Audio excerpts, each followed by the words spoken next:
The first time I met Dananjaya was I had to speak after him at TEDx. Um, Very fortunately for me, I only ever had to do that one more time after that. But ever since the first time I met him, to this date, we have become very close friends, and we always meet once in a way, bounce off ideas, talk about stuff. During this COVID-19 situation and the environment and what's going on, I really wanted to talk to him and get an idea because in my mind, there had been very few people who had traveled and seen the world as much as he has over the last couple of years. So in that light, I reached out to him. I had a very interesting conversation. To my mind, even to my surprise, the kind of conversation we had was much more deeper about the world and how the behavior and how what we value will dramatically change in a post COVID-19 era. So I hope you will enjoy this. I really enjoyed talking to the champ, and this is my Ask Rohan J series about the elusive future with Dananjaya Hettiarachchi, our champion. So, man, I think this is something I've been doing. For me, I do it not necessarily to maybe if people won't listen to this stuff, that's okay. But because some of these conversations are like.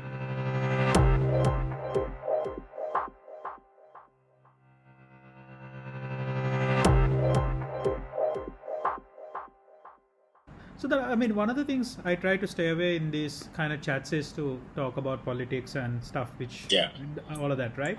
But one of the things I'm fascinated to hear from you is when you say that, how do you get your, CEOs and the leaders to tell their story?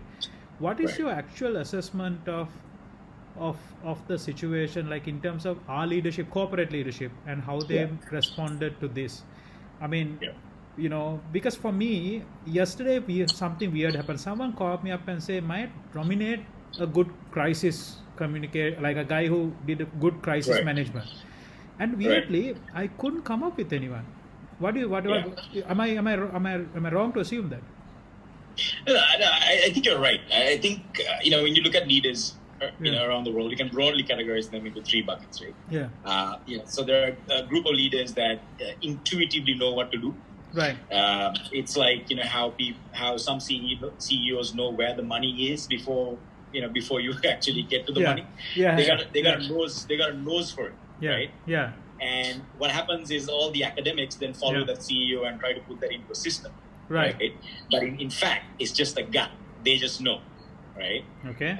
Then you get the next type of leaders who are very analytical, who are very academic. They fall back on models and theories. Right. And they're good at applying the right model at the right place. Right.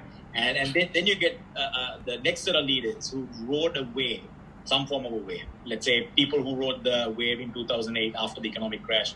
We had a nice wave. They rode it, and now they don't know what to do because everything that happened to them happened by some form of accident, but they ended up believing it was because of them. Right. And what I feel predominantly Sri Lanka has a lot of is number 2 and number 3.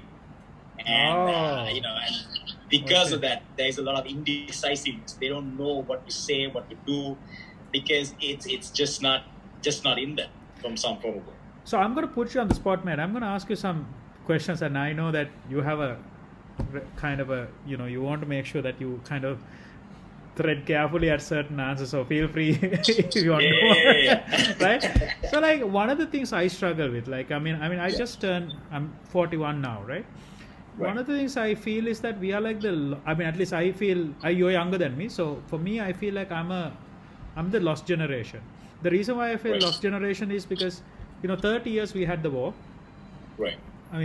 Till I was like 25, 30, it was the war, and we always said we cut slack and say, okay, it's war.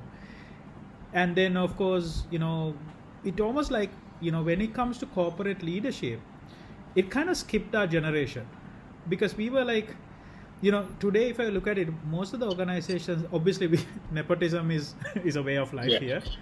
It's almost like the people who led organizations were a generation previously, and the second generation now are the generation after me. Right.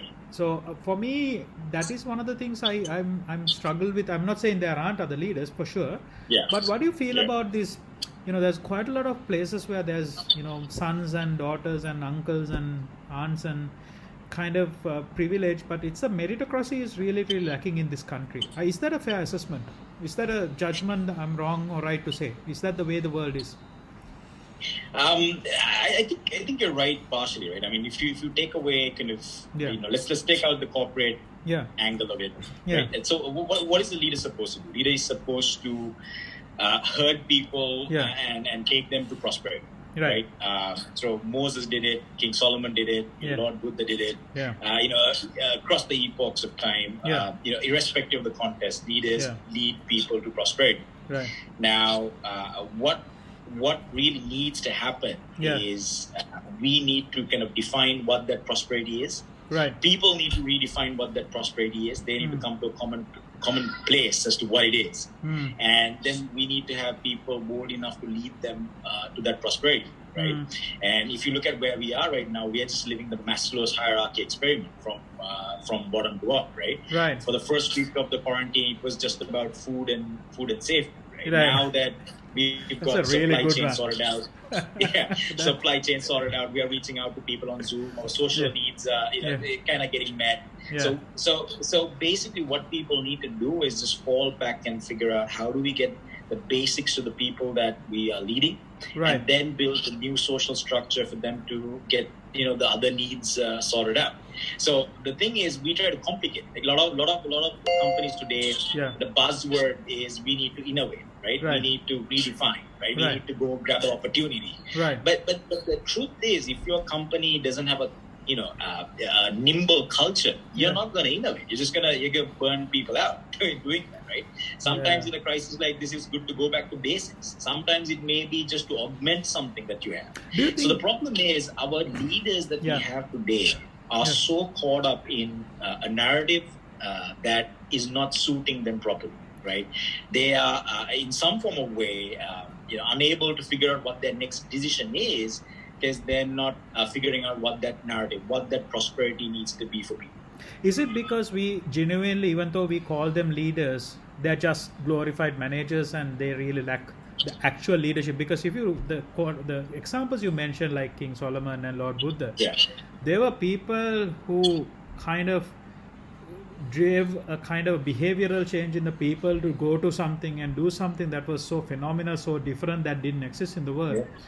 But today, I mean, I am yet to come across people and leaders who basically, who does that. I mean, who have motivated me on terms of behavioral change. I mean, is that a fair assessment, mate?